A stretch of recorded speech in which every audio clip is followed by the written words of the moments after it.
Markets में हम देख रहे हैं कि नए हफ्ते का आगाज नई तेजी के साथ देखने को मिल रहा है।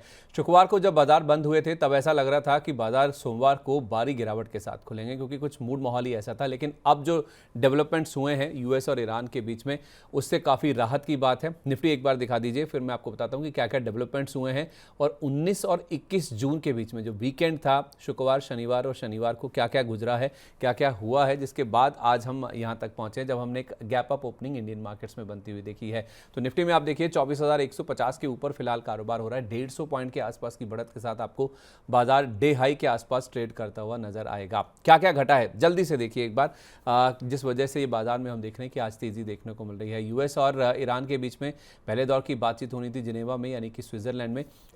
यूएस ईरान के बीच फाइनल डील के रोड मैप को लेकर एक सहमति बन गई है। ये 60 दिन का जो सीज फायर है उसको लेकर कतर और पाकिस्तान, इन दोनों ने एक जॉइंट स्टेटमेंट जारी करके बताया है कि दोनों देशों ने, यानी कि यूएस और ईरान ने, लेबनान में जो युद्ध चल रहा है, जो सैन्य कार्रवाई चल रही है, उसको खत्म करने की योजना तैयार की है।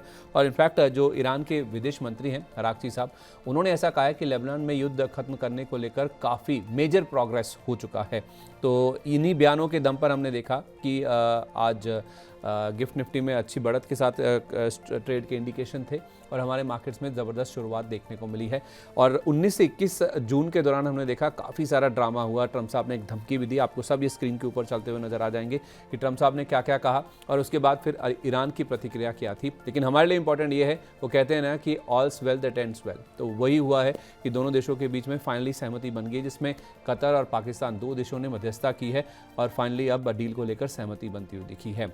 निफ्टी आपने देख ही लिया, बैंक निफ्टी में भी आप देखिए तो कारोबार आपको काफ़ी अच्छा होता हुआ नजर आएगा। आज करीब 200 पौने 200 पॉइंट के आसपास की बढ़त के साथ आपको बैंक निफ्टी भी ट्रेड करता हुआ नजर आएगा। ये सारी घटनाएं वीकेंड के दौरान आपके सामने होती हुई नजर आई हैं।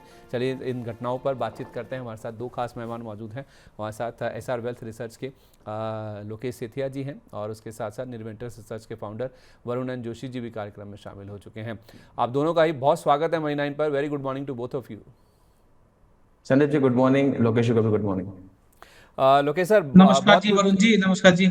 बहुत कुछ घटा सर ओवर द वीकेंड। और हमने देखा सर, एक समय ऐसा लग रहा था स्टेट ऑफ हॉर्मुज बंद हो गया है, ईरान ने ऐसी बातचीत कर दी है कि मंडे मॉर्निंग पता नहीं कैसा ही होगा बाजार के लिए। लेकिन फाइनली डील पॉजिटिव साइड पर होगी, दोनों देशों में सहमति बन गई है। तो अब सर 24,150 भी पार हो गया, 24,100 मेन हर्डल था या रेजिस्टेंस था। अब इसको पॉजिटिवली लिया जाए, अब नए लेवल्स क्या नजर आ रहे हैं और ट्रेड क्या होना चाहिए? जी, सबसे पहले तो मुझे टेंशन नहीं था इस बार। पहली बार मेरे को टेंशन नहीं था जो ऐसा कुछ होने वाला है, या सब कुछ ठीक ही लग रहा था। इसका मेन रीजन टर्म्स अप नहीं है। इसलिए नहीं है क्योंकि टर्म्स अप तो हर दूसरे दिन पीस करा रहे थे और फिर शाम को जाके लड़ाई करा रहे थे। तो बिलीव नहीं था मेरे को, मैं कई बार आपके चैनल पे बोल चुका हूँ। मगर कुछ दिन पहले मोदी जी ने ट्वीट किया था और कॉन्ग्रेचुलेशन किया था दोनों कंट्रीज को, जो अब सब पीस हो गया है एंड ऑल दैट। तो उस बात को मैं बिलीव करता हूँ। मोदी जी ऐसे लिखते नहीं है, जब वो कंफर्मेशन उनके पास होगी तभी वो उन्होंने लिखा होगा। और उस बात को लेके चल रहा था मैं, जब मोदी जी ने बोला है तो अब ठीक है। ये लूज टॉक नहीं करते हैं तो तो तब से आई एम बुलिश ऑन, अब ये लड़ाई खत्म होने वाली है एंड ये खत्म हो चुकी है। Number one. नंबर टू, अगर बात करें, यस, मैं तो मार्च में भी बहुत ज्यादा बुलिश था क्योंकि वो अपॉर्चुनिटी थी एज ए मिड टर्म और लॉन्ग टर्म इन्वेस्टर पैसा लगाने का। एंड अभी भी मैं मार्केट में बुलिश हूँ। 24,100 जरूर है, बट अगर स्टॉक पे से भी एक्शन देखेंगे तो शायद 26,000 भी हो गया होगा और किसी किसी के लिए 22,000 भी है। और डिपेंड करता है कौन सा स्टॉक आपके पोर्टफोलियो में है। आपके पास अगर रेलवे स्टॉक्स हैं या पिछले जो मूव में आए थे बहुत सारे स्टॉक्स हैं, एनटीपीसी हो, कोल इंडिया हो या आरबीएनएल हो, तो आप 22,000 के लेवल से भी नीचे हो। अगर आपके पास एमटीआर है, एस्ट्रा माइक्रो है, आइडिया फोर्ज है, इस तरह की कुछ कंपनीज हैं, तो आप 26,000 के लेवल के भी ऊपर हो। डिपेंड करता है आपके पोर्टफोलियो में क्या है। पर अब इन जनरल के मार्केट में बात करूं तो ये अब 23,750 बहुत अच्छा सपोर्ट जोन बन चुका है। बहुत जल्दी ये टूटेगा नहीं, जब तक नहीं टूट रहा बाई ऑन डिप्स की स्ट्रैटेजी हम लेके चल रहे हैं निफ्टी में। एंड मेरा मानना है एक बार 24,200 24,250 एक थोड़ा सा रेजिस्टेंस जोन है वो निकल जाए, उसके बाद आपको 24,600 से लेके 24,900 तक का मूव आएगा। और मेरा मानना अभी भी वही है, मेरा इंटैक्ट है। मेरा जो हमने एनालाइज किया था 28 30,000 से 29,000 का level by the end of December और 33,000 का level by the end of 2027 दिसंबर तक आना चाहिए। दिसंबर 2027 तक 31,000 का लेवल आना चाहिए, और जब तक 33 23,800 33 33,000 का, ठीक है, दिसंबर और इस 2027 साल तक। का 28,000 29,000 है। ठीक है, इस साल का 29,000, और उसके बाद फिर 4,000 और ऐड हो जाएगा दिसंबर 2027 की जहाँ तक बात है। और 23,800 जब तक इंटैक्ट है तब तक बाय ऑन डिप्स की रणनीति है, कोई घबराने की चिंता करने की बात नहीं है।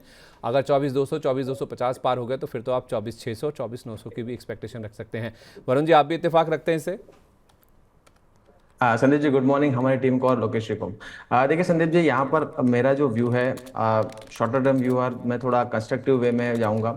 आप देखेंगे तो 23,850 की हमने बात की थी। अब जब तक 23,850 के ऊपर मार्केट है, बाय ऑन डिप कर सकते हैं। और फ्राइडे का प्राइस एक्शन देखें तो 23,900 के करीब से वहाँ पर काफ़ी शार्प बाउंस आया था सेकंड हाफ में, और हमने करीबन कंफर्टेबली 24,000 के ऊपर क्लोज दिया था। साथ ही में आप देखेंगे तो निफ्टी आईटी पर हमारा एक पॉजिटिव व्यू था, और वहाँ पर आप देखेंगे तो कल जो फ्राइडे के लोज थे वहाँ से करीबन 1,000 पॉइंट की रिकवरी आ चुकी है।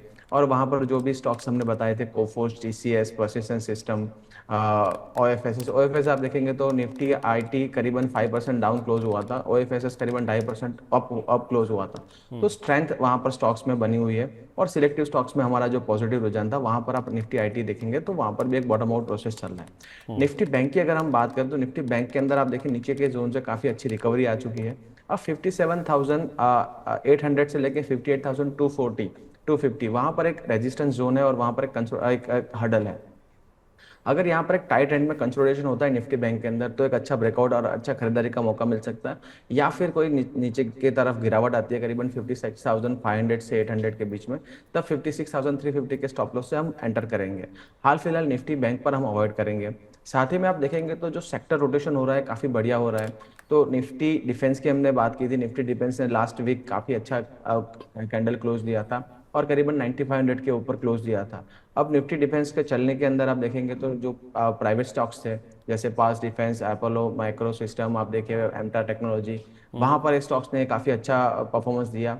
अब निफ्टी पीएसयू स्टॉक्स जो है डिफेंस के, वहां पर एक पॉजिटिव रुझान आने की संभावना है, और वहां पर आप देखेंगे तो जो एचएल है या बीईएल है, बीडीएल है, वहां पर एक स्टॉक स्पेसिफिक मूवमेंट आ सकता है। निफ्टी फार्मा और निफ्टी हेल्थ केयर ने काफ़ी अच्छा काम किया था। साथ ही में आप देखेंगे तो निफ्टी मेटल ने एक यहाँ पर काफ़ी एक बढ़िया एक मूव दिया था, अब एक कंसोलिडेशन जोन में। तो सेक्टर रोटेशन हो रहा है, और अगर कोई निवेशक सिर्फ निफ्टी देख रहा है तो आई थिंक वो पेन में है। बट अप्रैल के बाद आप निफ्टी मिड कैप और निफ्टी स्मॉल कैप के अंदर आप निवेशित है तो वहां पर आप देखेंगे तो करीबन 18 से 22% का एक रैली आपको देखने को मिला है। साथ ही में 22 से लेके 24 का जो एक रैली हुआ था स्मॉल कैप और मिड कैप शेयरों में, वहां पर सब कुछ सब जगह चल रहा था। इस बार की rally mid and small cap में एक बुल मार्केट चल रहा है, बट यहाँ पर आप देखेंगे तो अर्निंग्स को मार्केट रिवॉर्ड कर रहा है, मैनेजमेंट के विजन को मार्केट रिवॉर्ड कर रहा है। यहाँ पर आपको एक फंडामेंटल रिसर्च की जरूरत है, वहाँ पर टेक्निकल आपको स्टॉक्स ढूंढने पड़ेंगे, और फिर स्टॉक स्पेसिफिक जा सकते हैं। यहाँ पर सब कुछ नहीं चल रहा है, इसकी वजह से यहाँ पर थोड़े से निवेशक हमारे जो निराश है। ठीक है, तो निफ्टी बैंक में अवॉइड करने की राय है, लेकिन निफ्टी डिफेंस पीएसयू स्टॉक्स जो हैं, जो सरकारी स्टॉक्स हैं, उनमें हो सकता है कि अब निजी स्टॉक्स में जो रन अप बना है उसके बाद ये लेवल्स पर अच्छी खरीदारी बनती हुई नजर आ सकती है, जिसमें एचएएल, बीईएल और बीडीएल शामिल है। तो निफ्टी बैंक को आप अवॉइड कीजिए और स्टॉक स्पेसिफिक रहिए। चर्निंग हो रही है उसके हिसाब से अपने पोर्टफोलियो को आप भी चर्न कीजिए, उसमें बदलाव कीजिए अगर आप अपने गेंस को, रिटर्न्स को मैक्सिमाइज करना चाहते हैं तो।